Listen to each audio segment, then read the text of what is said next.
Hello friends, this is Aarti and you all are watching Hari Educations. तो friends हम लोगों ने last किया था आपका फ्यूचर परफेक्ट टेंस, ठीक है.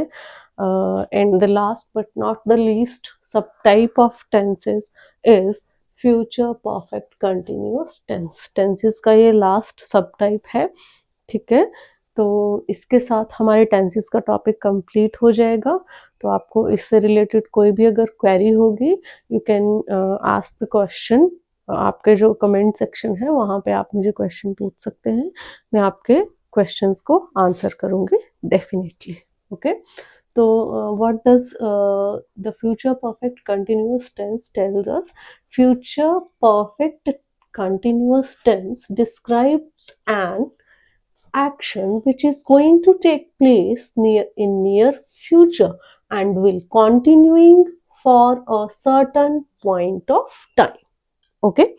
तो क्या है, वही है कि मतलब जो आपका फ्यूचर कंटिन्यूअस टेंस है उसमें भी जो काम होने वाला है, उसमें भी जो एक्शन होने वाला है वो नियर फ्यूचर में ही होने वाला है, बट वो एक सर्टन पॉइंट ऑफ टाइम के लिए कंटिन्यू भी रहने वाला है. That's the point behind it. Okay.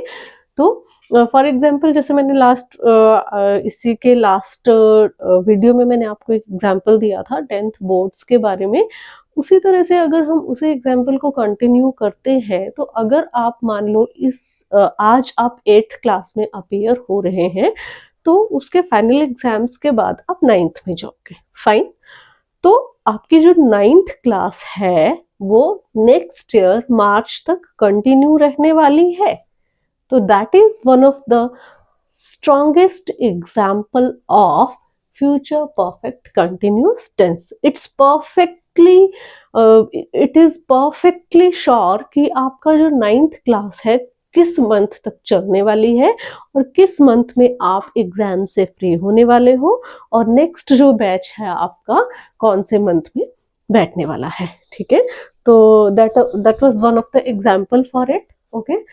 Then after as usual we'll take the structure. Okay. तो structure क्या है sentence formation के लिए? First of all as usual we'll take the subject, then will shall as helping verb. Okay. Then have. अब इसमें नया क्या है? been. आपको यहाँ पे क्या यूज करना है? नया been. Then MV3 as usual, then object. Okay. And then since and for. I taught you well about the concept of since and for in the previous videos. और इसका मैंने एक अलग से वीडियो भी बना के अपलोड करी है, तो आप उसमें भी इस कंसेप्ट को समझ सकते हो. ठीक है. तो यहाँ पे अब अगर आप इसका नेगेटिव देखें तो नेगेटिव में क्या होगा? आप यहाँ पे नॉट का यूज कर देंगे. अब नेगेटिव लेते हैं अगर हम यहाँ पे, तो नेगेटिव कैसे बनेगा? सब्जेक्ट प्लस विल और शेल, देन आपका यहाँ पे नॉट आएगा. Not, then have, then been, then आपका as usual MV3, then object, and then other words, and then use of since और for. ठीक है. since और for का यूज हो जाएगा. अगर आप इसका इंटेरोगेटिव देखें तो इंटेरोगेटिव में भी एज यूजुअल जैसे ही हम करते आए हैं, सबसे पहले आपका क्या आ जाएगा? हेल्पिंग वर्ब आ जाएगा. विल, आपका विल या फिर शेल. ठीक है. उसके बाद आएगा आपका सब्जेक्ट. ठीक है. विल, शेल, सब्जेक्ट, देन आपका है, then been, then MV3, then object, and then since और for.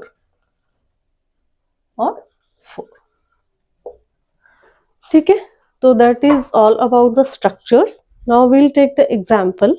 I wrote the example here before.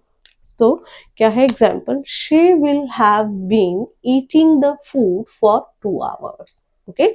For और सिंस का मैंने आपको पहले बता के रखा है. We need to describe it again.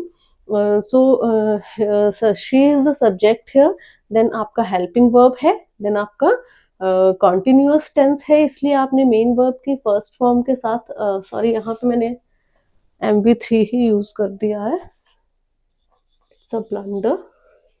यहाँ पे आपका जो आएगा MV3 नहीं आएगा because it's a continuous tense, तो यहाँ पे आपकी मेन वर्ब की फर्स्ट फॉर्म के साथ ING, ठीक है।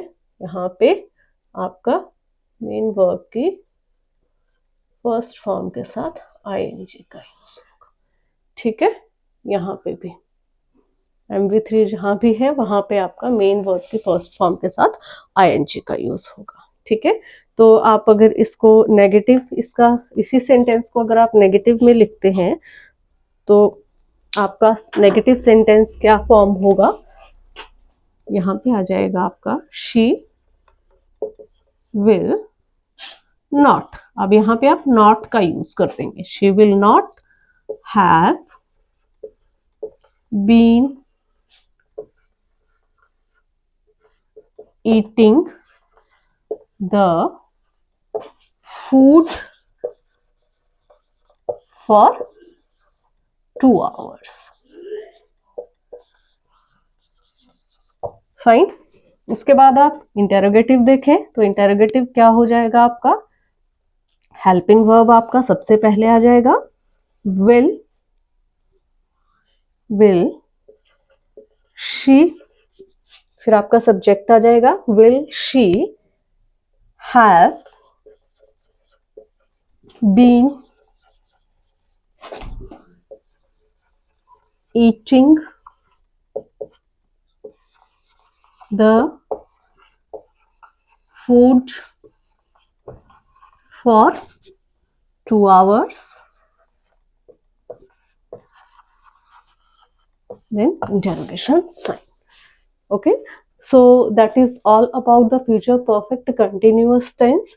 Hope so कि आपको ये वाला टेंस भी अच्छे से समझ आया होगा, और बाकी सारे जो भी टेंसेस हम लोगों ने ऑलरेडी करके रखे हैं वो भी आपको समझ में आए होंगे। तो आपके पास ऑप्शन है कि अगर आपको उनमें से कोई भी ऐसा टेंस है जो आपको अभी भी क्लियर नहीं है तो वीडियोस आपको वहाँ पे अवेलेबल मिलेंगी, मेरे चैनल में आपको अवेलेबल मिलेंगी। आप कभी भी उन वीडियोस को स्टार्ट करके आप उनको पढ़ सकते हो, और इसके रिगार्डिंग कोई भी आपको प्रॉब्लम आएगी तो आप मुझे कमेंट सेक्शन में कमेंट करके बता सकते हो।